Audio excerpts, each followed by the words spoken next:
Imagine beating cervical cancer. You ring the bell in the hospital ward, the chemo port finally comes out, and your oncologist shakes your hand. I mean, you survived, right? Yeah, which is an incredible milestone. Exactly. But then you step out of the clinic, you try to resume your normal life, and you realize the treatment that saved you has, well, fundamentally altered your body. And suddenly you discover that the medical world's best solution for this lifelong physical alteration is literally just a rigid piece of plastic. Which is, frankly, a reality that leaves a lot of patients totally stranded. You reach this destination of being cancer-free, but nobody gives you a map for what comes after. The Yep. whole intersection of survivorship, quality of life, and physical intimacy it's largely unmapped territory. Right. And today we are exploring a wild collision. We're looking at what happens when the strict life and death world of oncology meets the glossy high-end promises of cosmetic lasers. It's a fascinating overlap. It really is. So if you are preparing for a post-treatment consultation, or if you're just staring at a sleek cosmetic clinic's website, wondering if their futuristic devices are actually safe for a cancer survivor, this deep dive is going to arm you with the answers. We want to know, can previous cervical cancer treatment affect your options for vaginal tightening and rejuvenation? Okay, let's unpack this because, before we can even talk about lasers or rejuvenation, we have to talk about what these intensive cancer treatments actually do to human tissue. We do. Because to cure cervical cancer, oncologists rely heavily on radiation. We were talking about brachytherapy, which is internal radiation delivered directly to the site, and external beam radiation therapy. Right, the EBRT. Exactly. Right. Now, these treatments are absolute marvels of modern medicine when it comes to destroying cancer cells. Hmm. But radiation is not like a surgical sniper rifle. It operates much more like a blast radius. Oh, wow. Which means it takes out the bad, but it severely damages the surrounding healthy vaginal tissue in the process. Precisely. And this damage, it doesn't happen overnight. It's a brutal biological cascade. First, you have the acute phase. This occurs during and immediately after the radiation. Okay, so what does that look like? The tissue experiences profound mucosal inflammation and ulceration. In plain terms, the vaginal lining becomes raw, incredibly painful, and, stripped of its natural protective barriers. Gosh, that sounds awful. But the acute phase eventually heals, right? It does. But the real issue for survivors is the chronic phase, which sets in months later. And this is where the long-term architectural changes happen. Mm-hmm. The body experiences something called ischemic changes. Ischemic changes. Okay, I want to pause there. So what does ischemia actually mean in this context? It's a vital concept to grasp here. Ischemia essentially means a severe lack of blood flow. Remember that blast radius we talked about? Yeah. Well, the radiation permanently damages the tiny, delicate micro blood vessels embedded in the vaginal wall. Without a robust blood supply, the surrounding healthy tissue literally starves for oxygen and nutrients. Wow. So it's literally starving the tissue. And I imagine a starved tissue cannot maintain itself. So that ischemia leads to scarring. And I saw in the sources something called circumferential fibrosis. Right, which sounds incredibly clinical. It really does. But circumferential just means forming a circle or ring. And fibrosis is the thickening and scarring of connective tissue. So the body is basically creating stiff bands of scar tissue in a ring around the vaginal canal. Yes, and all of that culminating damage, the starvation of the tissue, the scarring, the loss of those micro blood vessels, it leads to a clinical condition called vaginal stenosis. Stenosis. Yeah. In simple terms, stenosis is the severe narrowing and shortening of the vaginal vault. The tissue completely loses its natural stretch, its moisture, and its elasticity.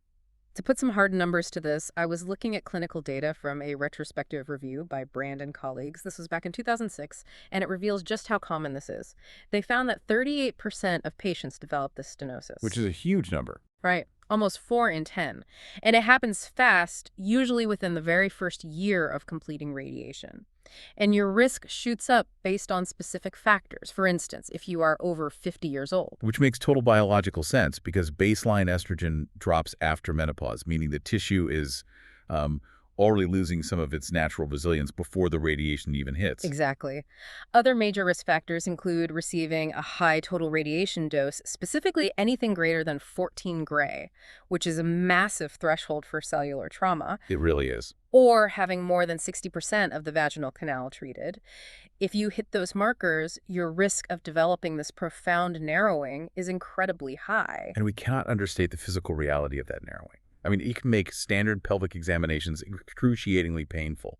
and it severely inhibits or outright ends a patient's ability to engage in penetrative sex. Wait, I'm stuck on something here. Let me offer a logical pushback. If radiation causes stenosis, which literally means narrowing, why on earth would a survivor ever seek out a vaginal tightening procedure?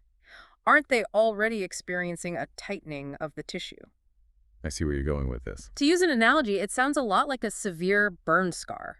Yes, a burn scar is technically tighter than normal, healthy skin, but it's brittle, it's rigid, it's not elastic at all. Why would a patient want a clinic to tighten that further? What's fascinating here is how language creates a massive, confusing barrier between the medical world and the aesthetic world.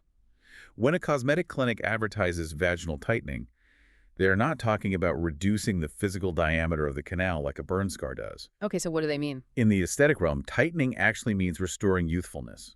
It means restoring elasticity, plumpness, moisture, and a healthy collagen tone. Ah, I see. So it's not about making a rigid tube smaller. The goal is the exact opposite. Yes, it is a complete reversal of the radiation damage. They want to take that stiff, oxygen-starved ischemic tissue and make it supple, stretchy, and healthy again. Okay, that makes so much more sense. So knowing that this tissue becomes brittle and narrowed, we have to look at the traditional medical toolkit. Before high-tech lasers came along, how has the medical community historically handled a woman coming to them with post-radiation stenosis? Strictly mechanically. For decades, the absolute standard of care has been vaginal dilator therapy. Which honestly sounds incredibly primitive. Well, it is a very blunt instrument. Patients are provided with a set of hard plastic or sometimes silicone tubes. Interestingly, the shape of the tube varies depending on the type of cancer they had. Wait, really? The shape changes? Yeah. A patient might be given a pointed-end dilator if they were treated for anal, low rectal, or primary vaginal cancer. Wow. But a flat-ended dilator is prescribed for endometrial and cervical cancers. Wow. And the physical instructions are demanding. I read that patients are advised to start using these about 4 weeks post-radiation. Keep in mind, this is right as that raw, painful, acute inflammation is settling down. Right, when the tissue is at its most vulnerable. They have to generously apply lubricant and gently insert this plastic tube into the vaginal canal 2 to 3 times a week, sitting there for 1 to 3 minutes at a time. And the sheer mechanical action of stretching the tissue is supposed to break down those forming scar bands and maintain vaginal patency. Basically, it's fighting against the body's urge to scar over and permanently close that physical space. And alongside the dilators, the traditional toolkit sometimes includes hormones. Now, usually when you mix the words cancer survivor and hormone replacement, alarm bells go off for both patients and doctors. Absolutely, because we are so conditioned by breast cancer awareness, right, where tumors are often highly driven by estrogen. Yeah, feeding a breast cancer survivor estrogen can be like pouring gasoline on a fire. But cervical cancer is generally not hormone dependent. Because it's not driven by estrogen, the medical consensus shows that hormone replacement therapy, or HRT, and localized vaginal estrogen creams are considered safe. Okay, that's good to know. In fact, the medical community considers this a grade B evidence recommendation. Meaning, it's not just a hunch. There are solid, well-conducted studies backing it up, even if it's not the absolute highest tier of undeniable universal proof. It's safe to use to treat that urogenital atrophy and dryness. Yes. But returning to the dilators for a moment, we have to address the massive emotional and psychological weight of this therapy. Absolutely. Just imagine surviving a grueling battle with cancer. Your body has been through literal radiation burns. And you go to your doctor asking how to reclaim your intimacy, your sex life, your normalcy. And they hand you a cold, flat-ended piece of plastic and prescribe a painful, tedious mechanical chore 3 times a week. The burden of compliance on the patient is staggering. It is psychologically distressing. Yeah. And that distress is compounded by an enormous contradiction in the clinical data. Yes, the Cochrane Review. Exactly. Here's where it gets really interesting. I noticed a massive contradiction regarding those dilators. There is a prominent review by the Cochrane database. Now, if you are unfamiliar, a Cochrane review is essentially the gold standard for evaluating medical evidence. They are incredibly rigorous. Right. They don't just run one trial. They look at every available study on a topic, strip away the bad science, and tell you what the math actually proves. And this Cochrane review found absolutely no reliable, randomized, controlled trial evidence that routine dilation actually prevents stenosis. That is the elephant in the oncology room. Yeah. The gold standard of medical evidence essentially says the standard of care might not even work. The review suggests that we might be looking at a classic correlation versus causation problem. Maybe the plastic tube isn't what's keeping the tissue healthy. Maybe women who just happen to have healthier, more resilient vaginas to begin with, or who experienced less radiation damage, are simply the ones who find it less painful to be compliant with the therapy. Which skews the observational data to make the dilators look like the heroes. Exactly. But if we connect this to the bigger picture, you have to understand why doctors prescribe this painful, potentially ineffective therapy anyway.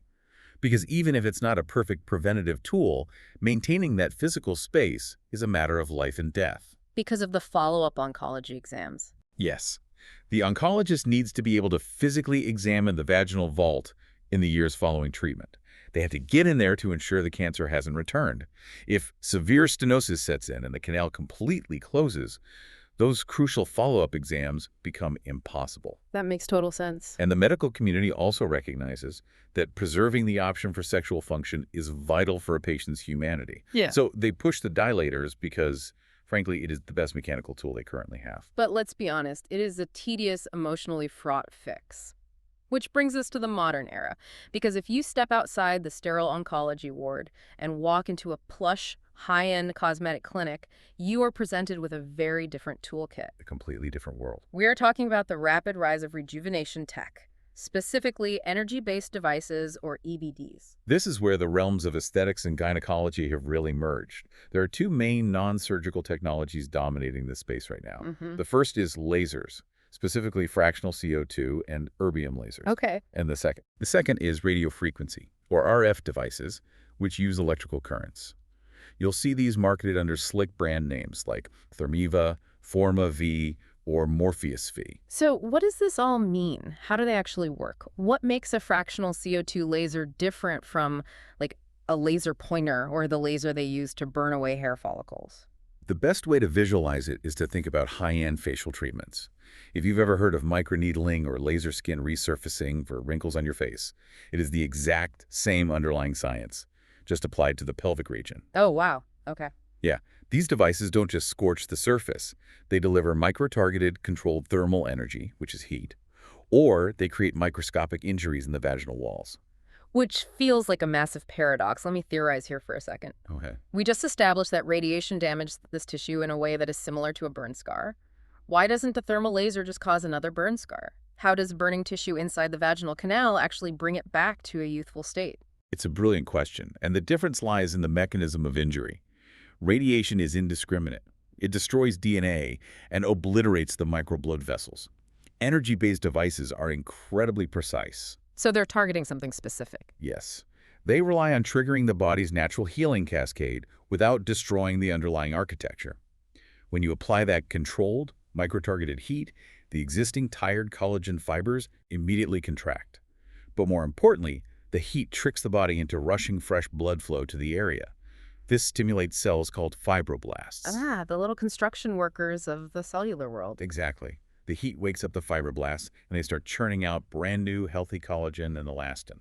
And the results seem incredible. Clinical data shows that these devices dramatically improve something called the Vaginal Health Index, or VHI. They restore moisture, they restore stretch, and they bring the tissue back to a supple state without a single scalpel. And they are fast. Many of these are 20-minute, in-office procedures with zero downtime. You can see why this sounds like an absolute miracle compared to the slow, painful mechanical process of forcing a plastic dilator into raw tissue 3 times a week. Oh, completely. Which brings us to the ultimate million-dollar question of this deep dive, the collision between these two very different worlds. Right. We know the radiation blast radius destroys tissue integrity. It causes that ischemia, starving the local blood supply. And we just established that cosmetic lasers and radiofrequency work by heating tissue to cause a deliberate microinjury, expecting the body to rush blood to the area to heal it. Right. So is it actually safe to use these heat-based devices on a vagina that has already been fundamentally starved and compromised by radiation? This raises an important question, and it is the exact point where our information violently clashes. It is a massive conflict. If you look at the glossy marketing literature from cosmetic clinics, they are explicitly targeting cancer survivors. They are. One of the marketing documents for the radiofrequency device Thermiva specifically claims it is a, quote, great option for women with a history of breast, uterine, or cervical cancer.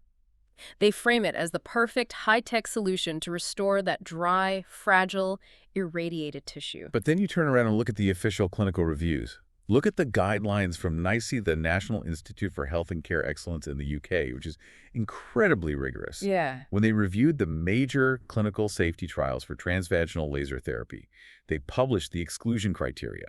Do you know who is explicitly banned from even participating in those foundational safety trials? Anyone with a history of pelvic radiation. Yes. The strict scientific trials actively excluded women with a history of vaginal radiation, history of cervical cancer, or pelvic radiation. This is wild. Let me push back on this on behalf of a survivor who might be listening.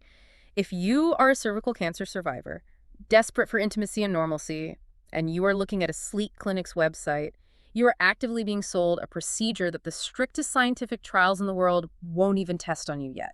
That is the dangerous reality of the landscape right now. The aesthetic clinics are offering this based on theoretical benefits.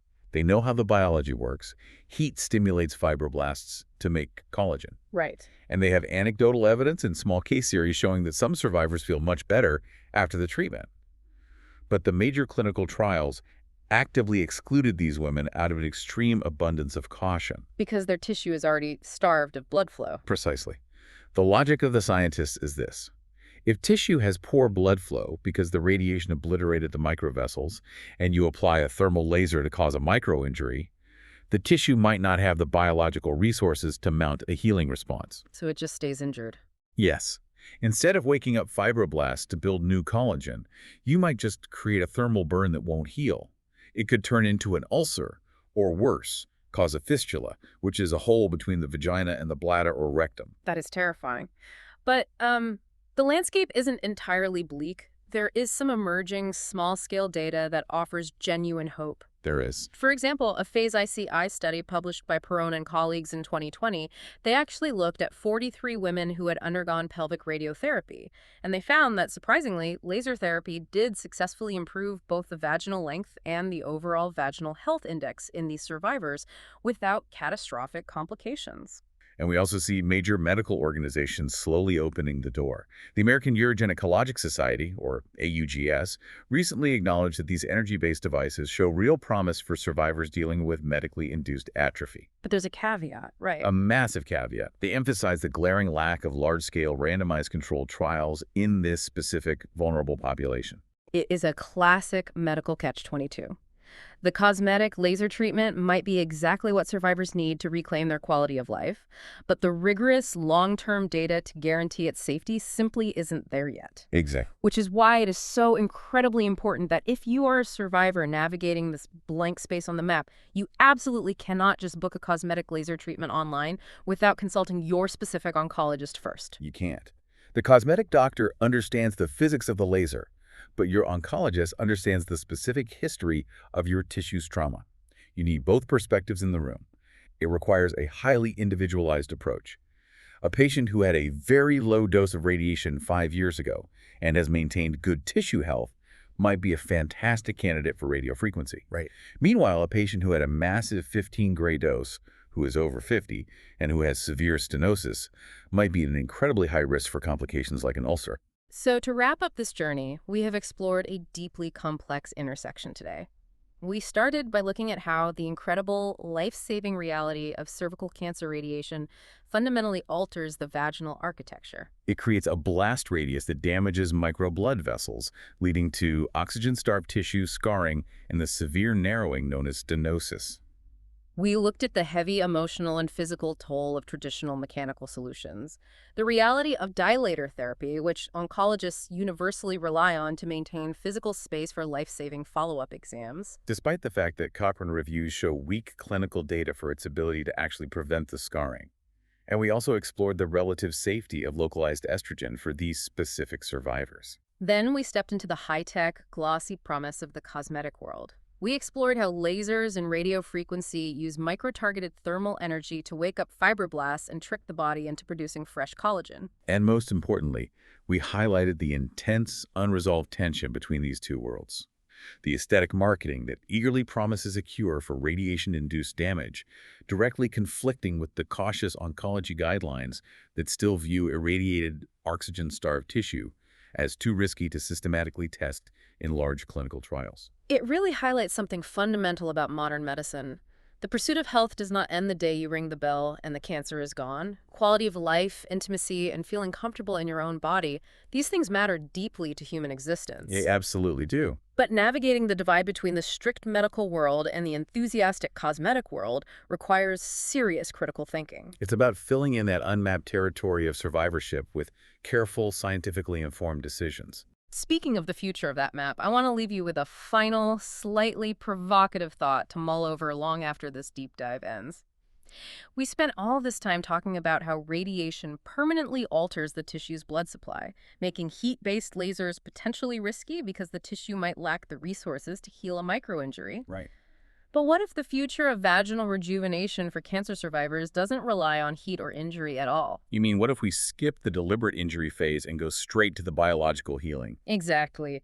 Some of the cosmetic literature briefly mentions platelet-rich plasma, or PRP. It really makes you wonder, could the true future for cancer survivors lie entirely in biologics? That's a fascinating idea. Instead of using a laser to burn the tissue and beg it to heal, perhaps the next great medical frontier is taking a survivor's own stem cells, or their own concentrated growth factors, and using them to literally regrow the damaged vaginal mucosa from scratch.